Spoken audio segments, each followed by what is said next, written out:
Hi everyone, welcome to my channel. ತಮ್ಮೆಲ್ಲರಿಗೂ ನಮ್ಮ ಚಾನಲ್ಗೆ ಸ್ವಾಗತವನ್ನು ಕೋರುತ್ತಾ ಇವತ್ತಿನ ವಿಡಿಯೋದಲ್ಲಿ ವಿವಿಧ ಮೊರಾರ್ಜಿ ವಸತಿ ಶಾಲೆಗಳ ಪ್ರವೇಶ ಪರೀಕ್ಷೆ, ಆದರ್ಶ ವಿದ್ಯಾಲಯ ಹಾಗೂ ನವೋದಯ ಪ್ರವೇಶ ಪರೀಕ್ಷೆಯಲ್ಲಿ ಕೇಳಬಹುದಾದ ಕ್ರಿಯಾಪದ ಮೇಲಿನ ಪ್ರಶ್ನೆಗಳ ಕುರಿತು ತಮಗೆ ಮಾಹಿತಿಯನ್ನು ಇವತ್ತಿನ ವಿಡಿಯೋದಲ್ಲಿ ನೀಡ್ತಾ ಇದ್ದೀನಿ.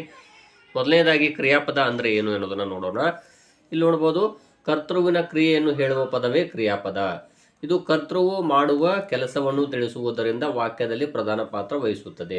ಅಂದರೆ ಒಂದು ವಾಕ್ಯವನ್ನು ಕೊಟ್ಟಾಗ ಅಲ್ಲಿ ಆ ಕರ್ತೃಪದ ಅಂತ ಇರುತ್ತೆ. ಉದಾಹರಣೆಗೆ ಇಲ್ಲಿ ನೋಡಬಹುದು, ರಾಮನು ನದಿಯಲ್ಲಿ ಈಜಿದನು ಅಂತಿದೆ. ಇಲ್ಲಿ ರಾಮನ್ ಎನ್ನುವಂಥದ್ದು ಒಂದು ಕರ್ತೃಪದ ಅಥವಾ ನಾಮಪದ ಅಂತ ನಾವು ಕರಿತೀವಿ. ಇಲ್ಲಿ ರಾಮನು ಮಾಡುವಂತಹ ಒಂದು ಕೆಲಸ ಇದೆಯಲ್ಲ ಅಥವಾ ಕ್ರಿಯೆ ಇದೆಯಲ್ಲ, ಅದಕ್ಕೆ ಕ್ರಿಯಾಪದ ಅಂತ ಕರಿತೀವಿ. ಅಂದರೆ ರಾಮನು ಏನು ಮಾಡಿದನು? ರಾಮನು ನದಿಯಲ್ಲಿ ಈಜಿದನು. ಇಲ್ಲಿ ನೋಡ್ಬೋದು, ಈಜಿದನು ಅಂತಿದೆಯಲ್ಲ, ಈಜು ಎನ್ನುವಂಥದ್ದು ಒಂದು ಕ್ರಿಯಾಪದ ಆಗುತ್ತದೆ. ಇಲ್ಲಿ ಈಜು ಪದವು ಕ್ರಿಯೆಯನ್ನ ಸೂಚಿಸುತ್ತದೆ. ಅಂದರೆ ಕರ್ತೃವಿನ ಕ್ರಿಯೆಯನ್ನು ಹೇಳುವ ಪದವೇ ಕ್ರಿಯಾಪದ. ಸೊ ಇಲ್ಲಿ ಉದಾಹರಣೆಗಳನ್ನು ನೋಡೋಣ ಇನ್ನೊಂದಿಷ್ಟು. ರೈತನು ಗದ್ದೆಯಲ್ಲಿ ದುಡಿಯುವನು. ನೋಡ್ಬೋದು, ಇಲ್ಲಿ ರೈತನು ಗದ್ದೆಯಲ್ಲಿ ದುಡಿಯುವನು ಅಂತಿದೆಯಲ್ಲ, ಇದರಲ್ಲಿ ಬರುವ ಕ್ರಿಯಾಪದ ಯಾವುದು ಅಂದ್ರೆ ದುಡಿ ಎನ್ನುವಂತಹ ಪದ ಬರುತ್ತದೆ. ಇನ್ನೊಂದು ಉದಾಹರಣೆ ನೋಡ್ಬೋದು ತಾವು, ರೈತನು ಭತ್ತವನ್ನು ಚೀಲದಲ್ಲಿ ತುಂಬುವನು. ನೋಡ್ರಿ, ಇಲ್ಲಿ ರೈತನು ಎನ್ನುವಂತಹದ್ದು ಕರ್ತೃಪದ. ಹಾಗಾದ್ರೆ ಇಲ್ಲಿ ಆತನ ಕ್ರಿಯೆ ಅಥವಾ ಆತನ ಕೆಲಸ ಏನು ಅಂದ್ರೆ ಇಲ್ಲಿ ತುಂಬು, ಅಂದ್ರೆ ಚೀಲದಲ್ಲಿ ತುಂಬಿದನು ಅಥವಾ ತುಂಬು ಅಂತ ಕೂಡ ಕರಿತೀವಿ. ಇದು ಒಂದು ಕ್ರಿಯಾಪದ ಆಗುತ್ತದೆ. ಇನ್ನೊಂದು ಉದಾಹರಣೆ ನೋಡಬಹುದು, ಎತ್ತುಗಳು ಗದ್ದೆಯಲ್ಲಿ ನೇಗಿಲನ್ನು ಎಳೆಯುವವು.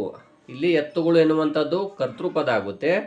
ಇಲ್ಲಿ ಎಳೆಯುವ ಅಂತಿದೆ ನೋಡಿ, ಇದು ಎಳೆ ಎನ್ನುವಂಥದ್ದು ಒಂದು ಕ್ರಿಯಾಪದ ಆಗುತ್ತದೆ. ಹಾಗಾದ್ರೆ ಇವುಗಳ ಮೇಲೆ ವಿವಿಧ ಮೊರಾರ್ಜಿ ಪರೀಕ್ಷೆಗಳಲ್ಲಿ ಕೇಳಿರುವ ಪ್ರಶ್ನೆಗಳು, ಕೆಲವೊಂದು ಮಾದರಿ ಪ್ರಶ್ನೆಗಳನ್ನು ತಮಗಾಗಿ ನೀಡ್ತಾ ಇದ್ದೀನಿ, ನೋಡೋಣ. ಹಾಗಾದ್ರೆ ಈಗ ವಿವಿಧ ಮೊರಾರ್ಜಿ ಪ್ರವೇಶ ಪರೀಕ್ಷೆಯಲ್ಲಿ ಕೇಳಿರುವ ಕ್ರಿಯಾಪದಗಳ ಮೇಲಿನ ಪ್ರಶ್ನೆಗಳನ್ನು ನೋಡೋಣ.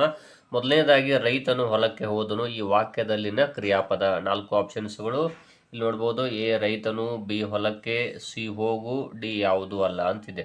ಇಲ್ಲಿ ನೋಡ್ಬೋದು, ರೈತನು ಹೊಲಕ್ಕೆ ಹೋದನು ಅಂತಿದೆಯಲ್ಲ, ಇಲ್ಲಿ ನೋಡ್ಬೋದು ಹೋದನು ಅಂತಿದೆಯಾ ನೋಡಿ, ಇದು ಒಂದು ಕ್ರಿಯಾಪದ ಆಗುತ್ತದೆ. ಹಾಗಾಗಿ ಅದು ಹೋದನು ಅಂದ್ರೆ ಅಲ್ಲಿ ಹೋಗು ಅಂತ ಅರ್ಥ. ಸೊ ಅಲ್ಲಿ ಕ್ರಿಯಾಪದ ಯಾವುದು ಅಂದ್ರೆ ಹೋಗು. ಎರಡನೇ ಪ್ರಶ್ನೆ, ಸಂಗೊಳ್ಳಿ ರಾಯಣ್ಣ ಬ್ರಿಟಿಷರ ವಿರುದ್ಧ ಹೋರಾಡಿದನು. ಈ ವಾಕ್ಯದಲ್ಲಿ ಬಂದಿರುವ ಕ್ರಿಯಾಪದ ಎ ಸಂಗೊಳ್ಳಿ ರಾಯಣ್ಣ, ಬಿ ಬ್ರಿಟಿಷರ, ಸಿ ವಿರುದ್ಧ, ಡಿ ಹೋರಾಡು. ಇಲ್ಲಿದೆ ನೋಡಿ, ಹೋರಾಡಿದನು ಅಂದ್ರೆ ಒಂದು ಕರ್ತೃಪದ ಮಾಡಿರುವಂತಹ ಒಂದು ಕೆಲಸ ಅಥವಾ ಕ್ರಿಯೆಯನ್ನ ಕ್ರಿಯಾಪದ ಅಂತ ಕರಿತೀವಿ. ಹಾಗಾಗಿ ಇಲ್ಲಿ ಹೋರಾಡುವಂತಿದೆಯಲ್ಲ, ಇದು ಒಂದು ಕ್ರಿಯಾಪದ ಆಗುತ್ತದೆ. ಹಾಗಾಗಿ ನೆಕ್ಸ್ಟ್ ಪ್ರಶ್ನೆಯನ್ನ ನೋಡೋಣ. ನಿನಗಿಷ್ಟವಾದ ಮಿಠಾಯಿ ಕೊಡಿಸುತ್ತೇನೆ. ಈ ವಾಕ್ಯದಲ್ಲಿನ ಕ್ರಿಯಾಪದ ಮೊದಲನೇ ಆಪ್ಷನ್ ಎ ನಿನಗೆ, ಎರಡನೇ ಆಪ್ಷನ್ ಇಷ್ಟವಾದ, ಸಿ ಆಪ್ಷನ್ ಮಿಠಾಯಿ, ಡಿ ಆಪ್ಷನ್ ಕೊಡಿಸು. ಇಲ್ಲಿ ನೋಡ್ಬೋದು, ಕೊಡಿಸುತ್ತೇನೆ ಅಂತಿದೆಯಲ್ಲ, ಕೊಡಿಸು ಇದು ಒಂದು ಕ್ರಿಯಾಪದ ಆಗುತ್ತದೆ. ನಾಲ್ಕನೇ ಪ್ರಶ್ನೆ, ನಮ್ಮ ವಿಶ್ವವಿದ್ಯಾಲಯದಲ್ಲಿ ಒಂದು ಶುಕ ಅಧ್ಯಯನ ಕೇಂದ್ರ ಸ್ಥಾಪಿಸಬೇಕು. ಗೆರೆ ಎಳೆದ ಪದ ಒಂದು. ಇಲ್ಲಿ ನಮ್ಮ ವಿಶ್ವವಿದ್ಯಾಲಯದಲ್ಲಿ ಒಂದು ಶುಕ ಅಧ್ಯಯನ ಕೇಂದ್ರ ಸ್ಥಾಪಿಸಬೇಕು. ಗೆರೆ ಎಳೆದ ಪದ ಒಂದು. ಇಲ್ಲಿ ಕರ್ತೃಪದ, ಕರ್ಮಪದ, ಕ್ರಿಯಾಪದ, ಸರ್ವನಾಮ ಅಂತಿದೆ.